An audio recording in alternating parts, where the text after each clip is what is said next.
Hello student, your welcome on मैं science 96 site. देखिए, आज मैं इस वीडियो के अंदर आपको सिखाने वाला हूँ वैद्युत अपघटन अभिक्रिया और प्रकाशीय अपघटन अभिक्रिया। ठीक है ना। तो अपघटन अभिक्रिया के 3 पार्ट हैं। पहला पार्ट मैंने पिछली वीडियो में करा दिया है और उस वीडियो से आप पढ़ लें। उसमें हमने ऊष्मीय वियोजन या ऊष्मीय अपघटन अभिक्रिया को पढ़ लिया था। अब 2 पार्ट और रह गए हैं इस अपघटन अभिक्रिया के। अपघटन का दूसरा नाम है वियोजन अभिक्रिया। तो इस अभिक्रिया के 2 पार्ट और रह गए हैं, यानी वैद्युत अपघटन रह गया है और प्रकाशीय अपघटन अभिक्रिया रह गई है। तो इन 2 पार्टों को आज मैं इस वीडियो के अंदर आपको क्लियर करने वाला हूं। तो वीडियो को लास्ट तक देखना, वीडियो में बने रहना। यदि कोई स्टूडेंट इस वीडियो को पहली बार देख रहा है तो वही चैनल को सब्सक्राइब कर लेना, बेल आइकन का बटन दबा लेना, ताकि मेरी प्रत्येक वीडियो का नोटिफिकेशन आपके पास समय समय पर पहुंचता रहे और आप भली भांति तरीके से पढ़ते रहें। ठीक है ना। आप रेगुलर क्लास लीजिए, गणित और विज्ञान का कोर्स कराया जा रहा है इस चैनल पर। इस चैनल पर गणित और विज्ञान का कोर्स फ्री में ही आपके लिए पढ़ाया जा रहा है। आप रेगुलर क्लास लीजिए और जैसा मैं आपको बताता हूं वैसा ही कीजिए। आप रिवीजन कीजिए उसका। अगर साइंस से पढ़ रहे हो तो साइंस को आप याद कीजिए, उसको नोट कर लीजिए। और अगर आप गणित पढ़ रहे हैं तो गणित को पढ़ने के बाद उसका स्क्रीनशॉट लेकर के उसको नोट कीजिए और उसका बाद में रिवीजन कीजिए। ठीक है ना। तो ये प्रक्रिया आप अपनाते रहिए और मेरे साथ जुड़े रहिए।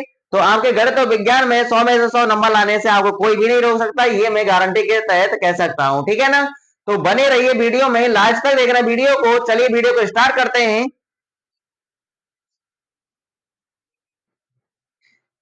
तो देखिए, वैद्युत अपघटन अभिक्रिया आपके सामने है। अपघटन का दूसरा नाम है वियोजन अभिक्रिया।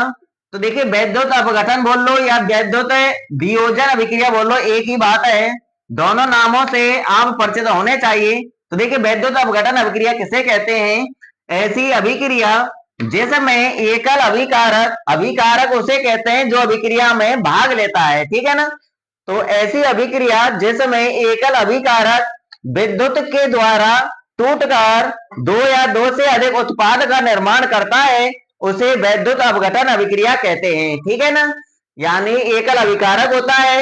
एकल अभिकारक में जब विद्युत धारा प्रवाहित की जाती है तो वो विद्युत के द्वारा 2 भागों में टूट जाता है। ठीक है, 2 या 2 से अधिक भागों में टूट जाता है, उसे ही हम वैद्युत अपघटन अभिक्रिया कहते हैं।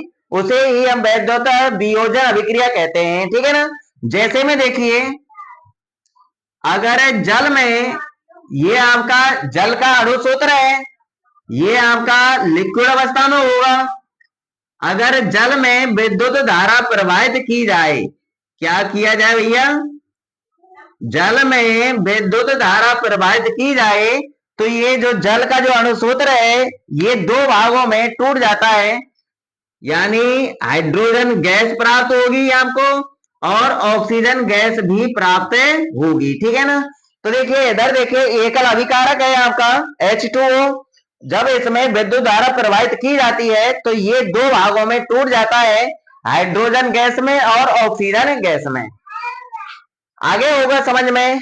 ऐसे ही और देखिए, जैसे आपका हाइड्रोक्लोरिक अम्ल है। क्या ये हाइड्रोक्लोरिक अम्ल है और इसमें विद्युत धारा प्रवाहित की जाती है, HCl हाइड्रोक्लोरिक अम्ल में जब विद्युत धारा प्रवाहित की जाती है तो ये भी 2 भागों में टूट जाएगा, हाइड्रोजन गैस में टूट जाएगा और क्लोरीन गैस में टूट जाएगा। ठीक है ना। तो ये दोनों रासायनिक समीकरण मैंने आपको दे दिए, अब इनको संतुलित करना है। देखिए, ऊपर वाला समीकरण देखिए, ऊपर वाले समीकरण में हाइड्रोजन के कितने परमाणु हैं? यहाँ पर 2 हैं।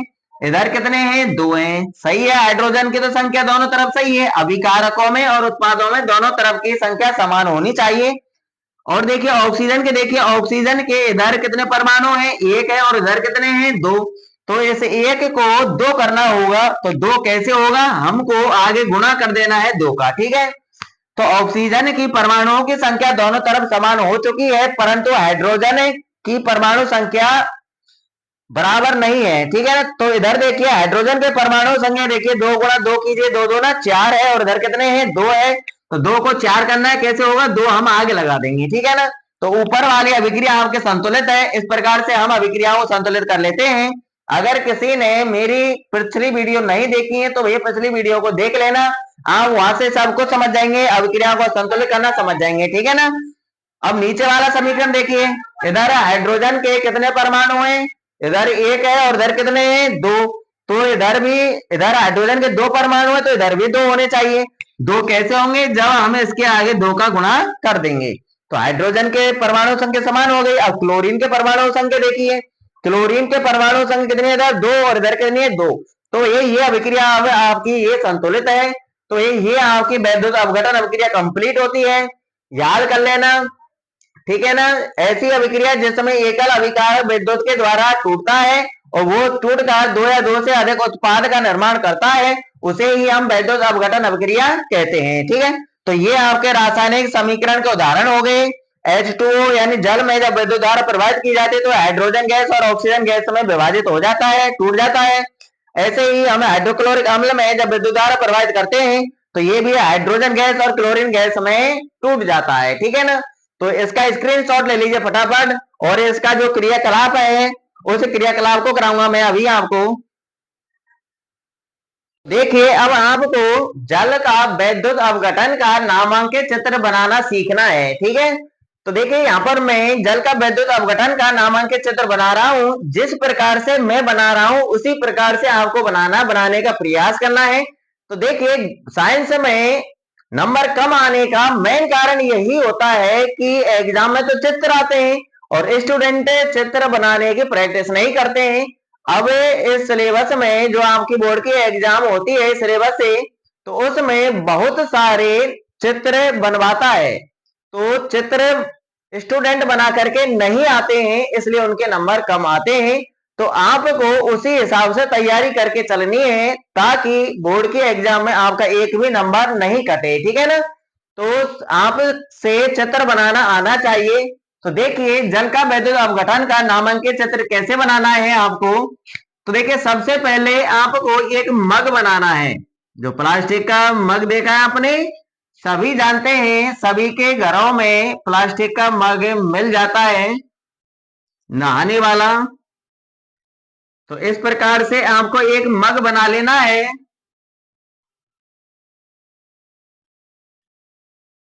क्या बना लेना है, मग बना लेना है। तो देखिए इस प्रकार से जो ये लाइन है इसको थोड़ा छोटी रखनी है ये आपको, और ये थोड़ी सी ऊपर तक ले जानी है।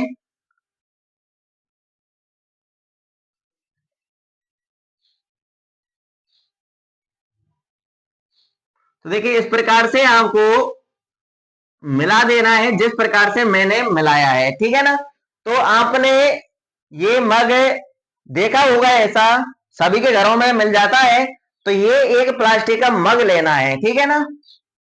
मग या जग, अपनी देसी भाषा में जग बोलते हैं ना प्लास्टिक वाला, वो मग्गा। तो ये है आपका प्लास्टिक का मग, प्लास्टिक का मग बना दिया। इतना काम कर लेंगे आप। अब इसके बाद देखिए आपको क्या करना है, जो इसका जो नीचे का जो पोर्शन है, ये तली है, इसमें दो छिद्र करने हैं।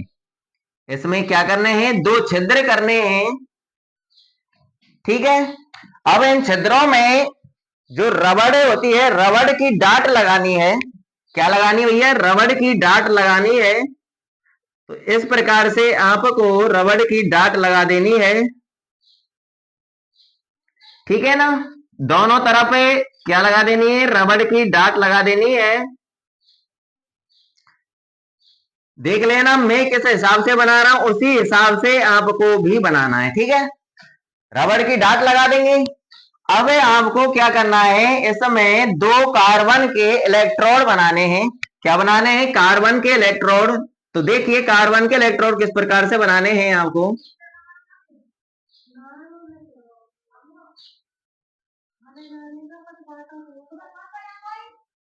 इस प्रकार से ये क्या है भैया, ये कार्बन के इलेक्ट्रोड बनाने हैं, ग्रेफाइट के होते हैं ये।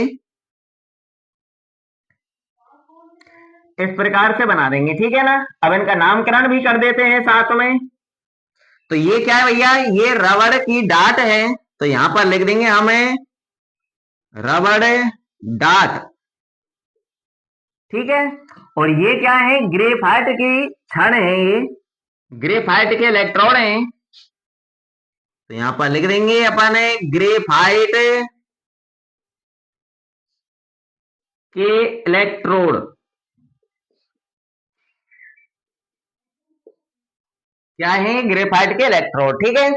अब देखिए इसके बाद आपको क्या करना है, दो परख नली बनानी है। क्या बनानी है, दो परख नली बनानी है। और दो परख नली इन्हें, ये जो कार्बन की जो क्षण है इनके ऊपर डालनी है उल्टा करके। ठीक है ना।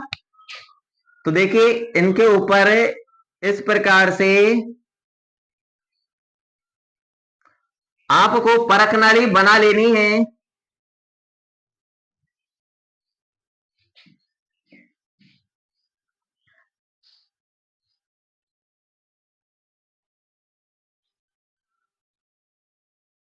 ठीक है, परख नली बना दी इनके ऊपर। अब इसमें जल भर देना है। क्या भर देना है, जल इस मग के अंदर ऐसे डॉट डॉट करना है आपको। ये डॉट डॉट जल को ही प्रदर्शित करेगा।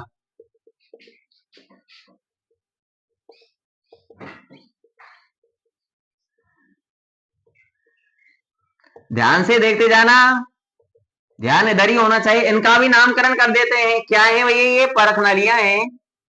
क्या है, परख नली। ठीक है। अब जो ये इलेक्ट्रोड है इनमें से एक को एनोड बनाना है, एक को कैथोड बनाना है।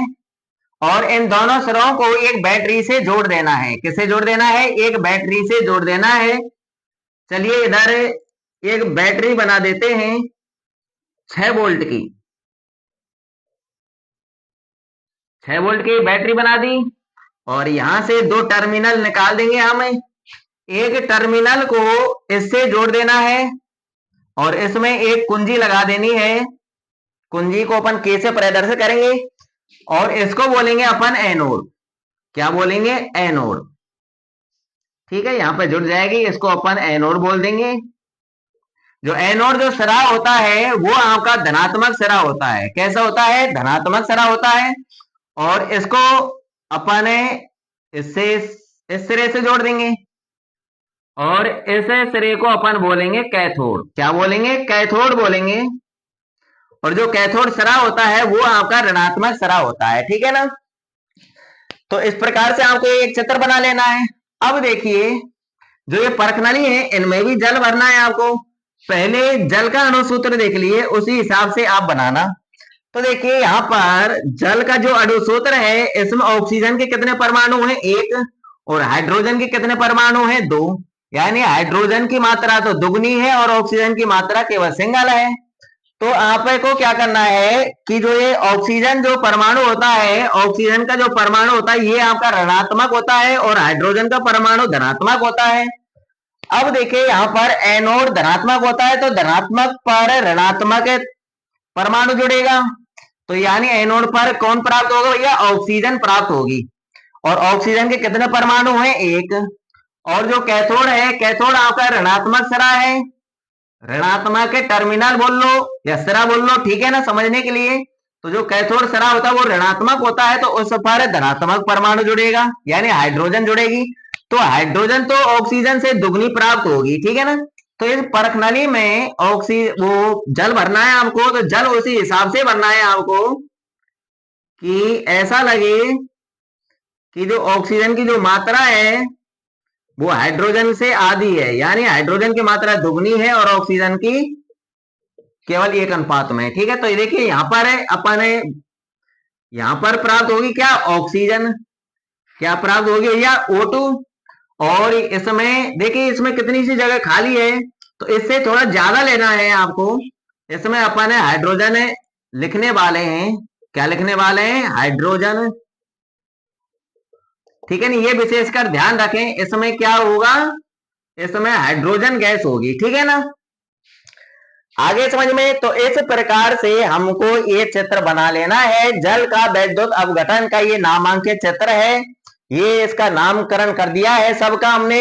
एक ये प्लास्टिक का मग है, इसमें 2 छिद्र करने हैं, इसमें रबड़ का एक डाट लगाना है और इसमें कार्बन की यानी ग्रेफाइट के इलेक्ट्रोड रखने हैं 2। लगाने हैं इसमें, और इन इलेक्ट्रोडों के ऊपर दो परख नलियां रखनी है, ठीक है ना। एक सिरे को एनोड बनाना है, एक को कैथोड बनाना है। एनोड सिरा धनात्मक होता है, कैथोड सिरा ऋणात्मक होता है। ऐसे एक अपन को ये बैटरी बना लेनी है 6 वोल्ट की। तो बैटरी में दो टर्मिनल बनाने हैं, एक टर्मिनल को एनोड सिरे से जोड़ देंगे, दूसरे टर्मिनल को कैथोड सिरे से जोड़ देंगे, और इसमें एक कुंजी लगा देंगे, ठीक है ना, चालू और बंद करने के लिए। अब आपको ये तो पता ही है कि एनोड सिरा जो होता है वो आपका धनात्मक होता है, और कैथोड सिरा जो होता है वो ऋणात्मक होता है। और अगर जल के अणु सूत्र की बात करें तो उसमें हाइड्रोजन और ऑक्सीजन के परमाणु होते हैं। ऑक्सीजन का परमाणु ऋणात्मक होता है, हाइड्रोजन का परमाणु धनात्मक होता है। तो विपरीत चिन्ह वाले आकर्षित होते हैं। तो यह एनोड पर तो ऑक्सीजन प्राप्त होगी और कैथोड पर हाइड्रोजन गैस प्राप्त होगी। और इस परखनली में भी अपन को जल यानी भरना है, तो उसी हिसाब से भरना है कि ऑक्सीजन की जो मात्रा है उससे दुगनी हाइड्रोजन की मात्रा होनी चाहिए, ठीक है ना। आगे होगा समझ में, ठीक है ना। इस प्रकार से हमको जल का वैद्युत अपघटन का नामांकित चित्र बना लेना है। आप प्रयास करना बार बार बनाने की। अब देखिए यहां से क्वेश्चन किस प्रकार से बनेगा। तो देखिए यहाँ पर एग्जाम में ऐसे ये आपका क्रियाकलाप है एक। तो देखिए यहां से अगर एग्जाम में क्वेश्चन बनेगा तो 1 नंबर वाले क्वेश्चन बनेंगे। कैसे क्वेश्चन बनेंगे? 1 नंबर वाले क्वेश्चन बनेंगे। आपसे पूछा जाएगा कि जल के वैद्युत अपघटन में ऑक्सीजन कौन से टर्मिनल पर प्राप्त होती है। तो भैया ऑक्सीजन कौन से टर्मिनल पर प्राप्त होती है? एनोड पर होती है। हाइड्रोजन गैस किस टर्मिनल पर प्राप्त होती है भैया? कैथोड टर्मिनल पर प्राप्त होती है। इतना आगे होगा समझ में। और क्या क्वेश्चन बन सकता है भैया कि जल के वैद्युत अपघटन में हाइड्रोजन और ऑक्सीजन का अनुपात क्या होता है। तो देखिए यहां पर आप लिख लेना, जल का अणु सूत्र पता चल जाएगा। हाइड्रोजन के 2 परमाणु हैं, ऑक्सीजन कितने परमाणु है? 1। तो अनुपात क्या हो गई है? 2:1, यानी ऑक्सीजन की जो मात्रा होगी उससे दुगनी हाइड्रोजन की मात्रा प्राप्त होगी, ठीक है ना। आगे समझ में। अगर देखिए यहाँ पर क्वेश्चन पर ध्यान देना कि हाइड्रोजन का नाम पहले लिखा हुआ है या ऑक्सीजन का। अगर हाइड्रोजन का नाम पहले लिखा हुआ है और ऑक्सीजन का बाद में, तब तो अनुपात ये होगा 2:1। अगर ऑक्सीजन का नाम पहले लिखा हुआ है और हाइड्रोजन का नाम बाद में लिखा हुआ है तो अनुपात हमारा चेंज हो जाएगा, बदल जाएगा, 1:2 आ जाएगा, ठीक है ना। आगे समझ में। बस कंप्लीट होता है ये आपका चित्र। स्क्रीनशॉट ले लीजिए फटाफट, ये आपकी बुक में भी बना हुआ है, देख सकते हैं। ये आपकी एनसीईआरटी की बुक है, दिख रहा है ना। ये जो आप चित्र देख रहे हैं ये आपका जल का वैद्युत अपघटन का है, ठीक है ना।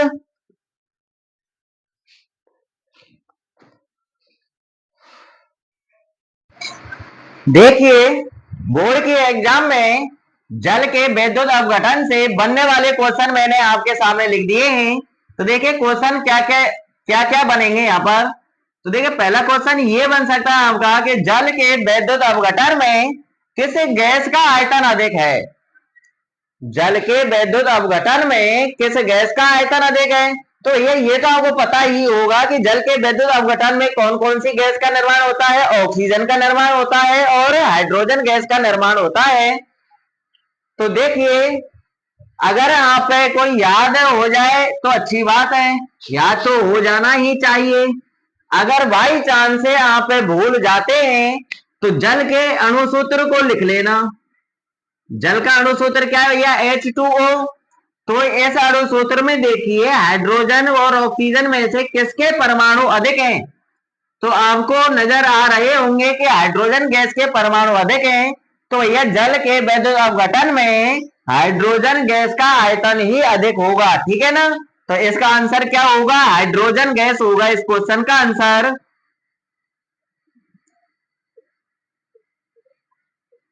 हाइड्रोजन गैस, ठीक है। आगे होगा समझ में। अब देखिए दूसरा क्वेश्चन किस प्रकार से बनेगा। जल के वैद्युत अपघटन में हाइड्रोजन व ऑक्सीजन का अनुपात क्या है। तो यह नाम किसका आया है? पहले हाइड्रोजन का। तो जल के अणु सूत्र में देखिए हाइड्रोजन के कितने परमाणु हैं? 2 हैं। अनुपात का चिन्ह लगा दीजिए। हाइड्रोजन का नाम पहले आया तो हाइड्रोजन के परमाणु हमको पहले लिखने हैं। ऑक्सीजन के परमाणु देखिए कितने हैं? ऑक्सीजन का परमाणु 1 है। तो यह अनुपात आपके सामने आ चुका है। अनुपात क्या है भैया? 2:1 होगा, ठीक है। अगर इसी क्वेश्चन में उल्टा कर देता है कि ऑक्सीजन को पहले लिख देता है और हाइड्रोजन को बाद में लिख देता है, तब क्वेश्चन किस प्रकार बनेगा? जल के वैद्युत अपघटन में ऑक्सीजन में हाइड्रोजन का अनुपात क्या है? तो उस कंडीशन में ये अनुपात भी बदल जाएगा, ये आगे आ जाएगा और 2 कहां चला जाएगा पीछे, तो ये अनुपात 2 होगा। यहाँ पर दूसरा क्वेश्चन भी बन सकता है कि जल के वैद्युत अपघटन में किस गैस का आयतन, यहाँ पर तो है अधिक, कम लिखा हो सकता है, कम है, तो ये जल के वैद्युत अपघटन में किस गैस का आयतन कम होगा? इसमें ऑक्सीजन गैस का अनुपात कम होगा, क्योंकि ऑक्सीजन के परमाणु कम है। ठीक है ना?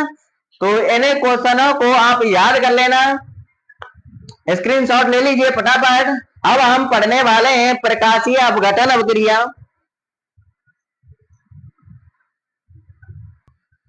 तो देखिए प्रकाशीय अपघटन अभिक्रिया आपके सामने है। प्रकाशीय अपघटन का ही दूसरा नाम क्या है भैया? वियोजन अभिक्रिया। ठीक है ना? तो देखिए प्रकाशीय अपघटन अभिक्रिया किसे कहते हैं? तो इस अभिक्रिया में क्या होता है? एकल अभिकारक ही भाग लेता है। तो एकल अभिकारक सूर्य की प्रकाश से, सूर्य के प्रकाश की उपस्थिति में, ऐसे लिख लो, या सूर्य के प्रकाश से टूटकर 2 या 2 से अधिक उत्पाद का निर्माण करता है, उसे ही हमें प्रकाशीय अपघटन अभिक्रिया कहते हैं। ठीक है ना? तो देखिए यही मैंने यहाँ पर लिखा है, ऐसी अभिक्रिया जिसमें एकल अभिकारक सूर्य के प्रकाश से टूटकर 2 या 2 से अधिक उत्पाद का निर्माण करता है, उसे प्रकाशीय अपघटन अभिक्रिया कहते हैं। ठीक है ना?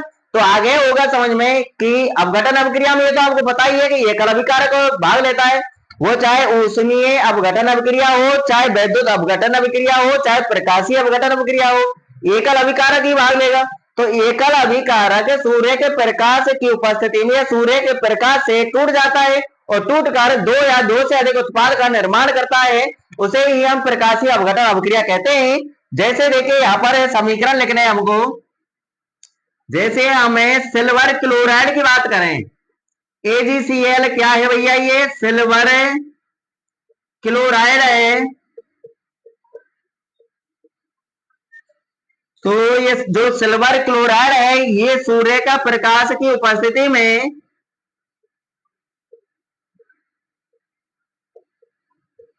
सूर्य के प्रकाश की उपस्थिति में टूट जाता है और टूटकर किसका निर्माण करता है? Ag प्लस क्लोरीन Cl2 का निर्माण करता है। तो ये तो है आपका Ag, क्या है भैया? ये है आपकी सिल्वर, और ये क्या है भैया? आपकी क्लोरीन है। ठीक है ना? तो देखिए एक बार इसको संतुलित कर लीजिए। इधर सिल्वर के कितने परमाणु हैं? एक है Ag का, एक ही परमाणु है, इधर भी एक ही है, तो Ag तो संतुलित है। क्लोरीन देखिए Cl के इधर अभिकारकों की तरफ एक परमाणु है और उत्पादों की तरफ 2 परमाणु है। तो हमको अभिकारकों की तरफ 2 परमाणु करने हैं, तो 2 परमाणु तब ही होंगे जब हम आगे 2 का गुणा कर देंगे। तो देखिए जैसे ही हमने क्लोरीन के परमाणुओं की संख्या अभिकारकों की तरफ और उत्पादों की तरफ बराबर की, तो यहाँ पर सिल्वर यानी Ag के परमाणुओं की संख्या डगमगा गई है। Ag के परमाणु संख्या अभिकारकों की तरफ 2 हो चुकी है, उत्पादों की तरफ 1 ही है, तो उत्पादों की तरफ भी 2 कीजिए, यानी 2 का गुणा आगे कर दीजिए। तो ये आपकी रासायनिक अभिक्रिया संतुलित है। तो देखिए क्या होता है कि सिल्वर क्लोराइड जो होता है, ये आपका श्वेत रंग का होता है। कैसे रंग का होता है भैया? श्वेत रंग का होता है। जब इसको सूर्य के प्रकाश में खुला छोड़ दिया जाता है, तो आप देखेंगे कि कुछ समय बाद तो यहाँ पर जो ये सिल्वर है आपका, ये धूसर रंग का हो जाएगा। किस रंग का हो जाएगा? धूसर रंग का हो जाएगा। ये ऐसा क्यों होता है भैया? क्योंकि ऐसा इसलिए होता है कि जो सिल्वर क्लोराइड है, ये सिल्वर और क्लोरीन में टूट जाता है, तो ये टूटने के कारण ही सिल्वर क्लोराइड का रंग धूसर पड़ जाता है। ठीक है ना? और देखिए दूसरी रासायनिक अभिक्रिया देखिए, हमें सिल्वर ब्रोमाइड की बात करें, AgBr की बात करें, तो ये है आपका सिल्वर ब्रोमाइड। क्या है भैया? Silver bromide. तो इसको भी जब सूर्य के प्रकाश की उपस्थिति में छोड़ देते हैं, तो ये भी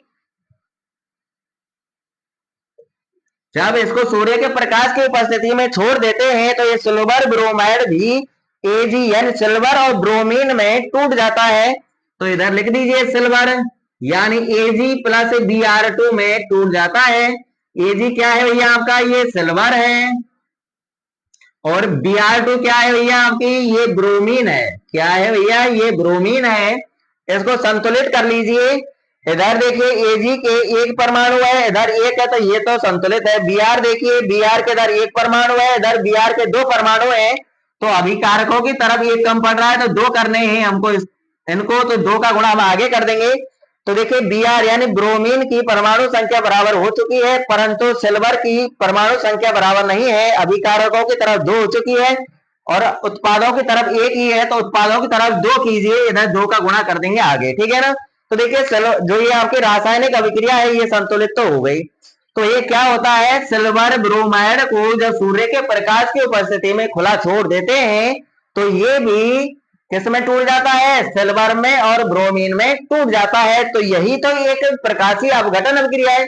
अपघटन अभिक्रिया में क्या होता है, अपघटन अभिक्रिया में क्या होता है कि एकल अभिकारक भाग लेता है और वो दो या दो से अधिक उत्पादों में टूट जाता है। किसमें टूट जाता है भैया, दो या दो से अधिक उत्पादों में टूट जाता है, उसे ही हम अपघटन या वियोजन अभिक्रिया कहते हैं।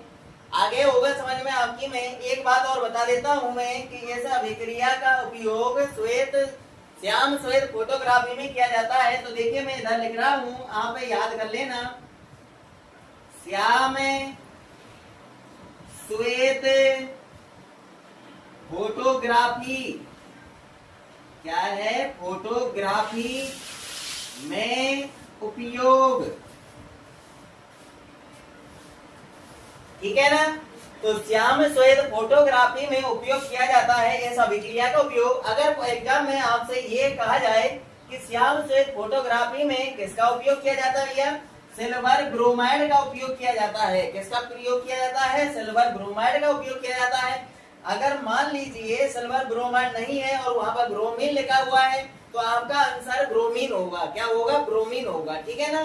तो ये आपकी प्रकाशीय अपघटन अभिक्रिया कंप्लीट होती है। अब मिलते हैं नेक्स्ट वीडियो में। अगर किसी स्टूडेंट ने अभी तक चैनल को सब्सक्राइब नहीं किया है तो ये चैनल को सब्सक्राइब कर लेना और बेल आइकन का बटन दबा लेना, ताकि मेरी प्रत्येक वीडियो का नोटिफिकेशन आपके पास समय समय पर पहुंचता रहे और आप भली भांति तरीके से पढ़ सकें, ठीक है ना। और इस जितना हो सके आपसे वीडियो को ये लाइक व शेयर कर दीजिएगा। क्या कर देना है, लाइक कर देना है और शेयर भी कर देना है अपने साथियों में। और अपना टाइम टेबल बना लीजिए भैया पढ़ने का। अब गणित और विज्ञान रेगुलर ही चलेगी आपकी, ठीक है ना। और जितना मैं कराता हूँ आपके लिए, जितना मैं पढ़ाता हूँ, उसको तुरंत हाथों के हाथ यानी तुरंत आप उसको कवर करते चलिए, ठीक है ना। पीछे के लिए नहीं छोड़ना है आपको कुछ भी। जितना मैं पढ़ाता हूँ उसको आप तुरंत कवर कीजिए, ठीक है ना। तो ये नियम आप बना लीजिए। मिलते हैं नेक्स्ट वीडियो में, जब तक के लिए ऑल द बेस्ट।